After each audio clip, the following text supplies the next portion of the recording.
BBC Radio Berkshire. Vernon Harwood. BBC Radio Berkshire.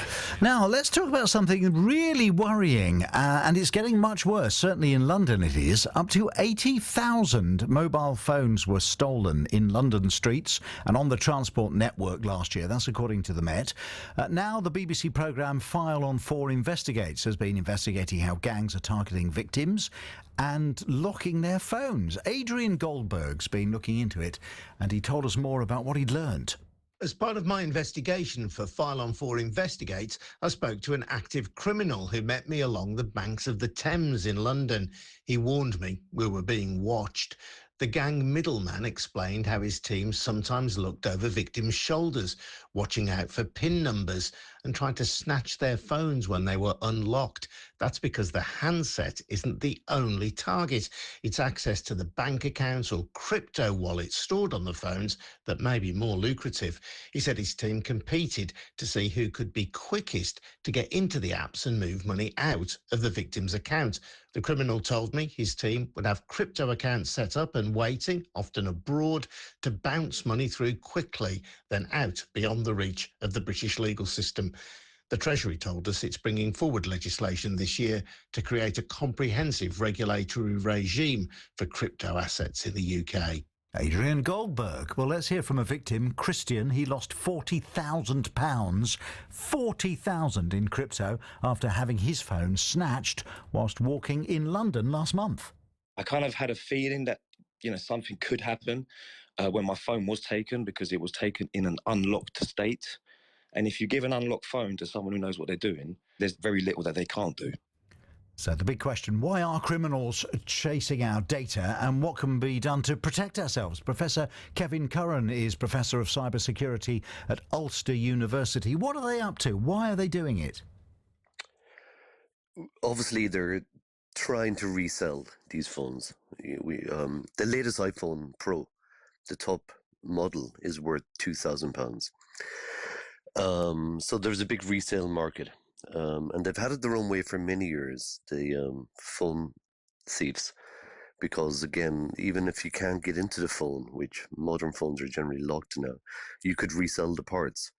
But Apple, for instance, have kind of tied items like the screen display, again, which is worth about £300, and the battery, and a few other hardware features to our iCloud accounts when it comes to Apple, for instance, again. So that means that those parts cannot be inserted into another phone, again, because there is a black market. A phone is stolen.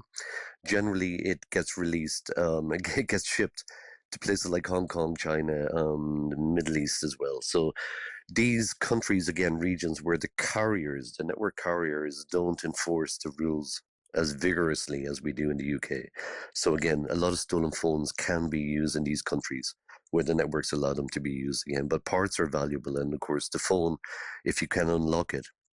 And then there's also magical secrets within the phones again, which people are finding, of course, that the thieves, once they take the phone, they will try to get into your bank accounts, into your Google Pay and whatever else you have in your cryptocurrencies, and even for data, and try to exfiltrate all the data on there again. So you can be stung with your phone, of course, being stolen, but also, of course, your bank accounts being hacked.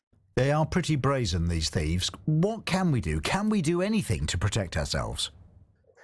Oh, we can. We can enforce things, of course. One thing is to know your IMEI number again, which is a unique identifier on your phone, on your carrier again. You get that by typing in *#06# into your keypad. Everyone should find out how to do that and register your IMEI number. So that if your phone is stolen, you contact your network carrier and you give them the IMEI number. Of course, then that you go into iCloud.com, find, or Android.com, find, and of course locate your phone as being stolen, mark it as being stolen, put a message on it, again and again, just preventing the thieves from being able to use your phone, and also again, of course, getting into your accounts again, because you're worried about all the other accounts you have. So and of course report it to the police as well, let your network provider know for sure, but also again make sure that you follow up with your bank and disable payment methods again to your phone. once your phone disappears again, because most of us now use our phones as a kind of our credit card, that we have linked our credit cards on our phone, and you want to prevent that from being used again. So, yeah. And presumably, very simply, don't wander around the streets of London with your phone pressed to your face.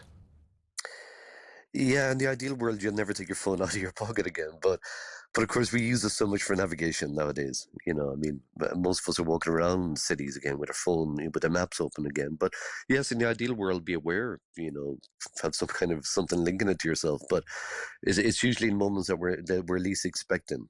Again, like, and Find My Phone is a great feature again. Everyone should have on. I was in I was in an establishment a few weeks ago when someone stole my phone. So I just walked back to my house and I booted up my iPad and I could see the house it was in. So I just put a message on saying, I know you took my phone, but I can't tell if you're number 49 or number 50. Please contact me on here. And of course they did immediately. And I went up and collected my phone outside the house. But not everyone is that lucky, of course. Well, you were very lucky, yeah. Yeah. We got to leave it there, Kevin. It's some wise words there, and it's always good to catch up. And hopefully, we'll be able to stop this problem. Certainly, decrease the number of thefts. Great to speak to you, Professor Kevin Curran, there, who's Professor of Cybersecurity at Ulster University. Roads closer to home next. So you listen to me and you listen well.